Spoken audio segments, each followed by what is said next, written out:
I want to switch topics a little bit to recently when you were on Piers Morgan's show, because we do have a question for you. But for those that maybe didn't see it, let me just play a clip.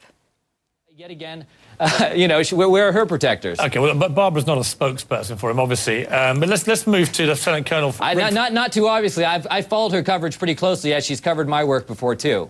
Well, just because she's written naughty things about you doesn't make her a spokesperson. No, what makes her a spokesperson is repeating without question a lot of Pentagon claims.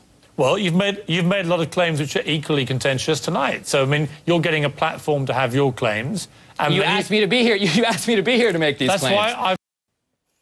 All right, Michael, so I asked people on Twitter if they had any questions that they'd like me to ask you when you came on. And so Ben Chowd said, ask Michael Hastings how awesome it was to go on Piers Morgan's CNN show and call Barbara Starr a Pentagon spokesman.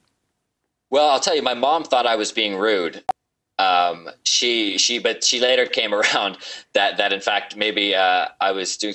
Look, I look. Barbara Starr and a number of these other reporters frequently weigh in on the work I do, and I didn't think it was at all inappropriate to point out what's clearly true, that the primary form of journalism that folks like Barbara Starr do at the Pentagon is essentially repeating Pentagon claims, often uncritically.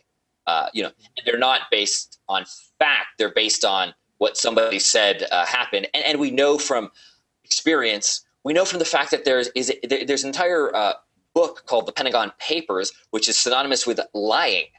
So to continue to repeat this stuff without much thought behind its actual veracity, I think is a problem. But yeah, look, I was in kind of a bad mood that day. I think hadn't got much sleep.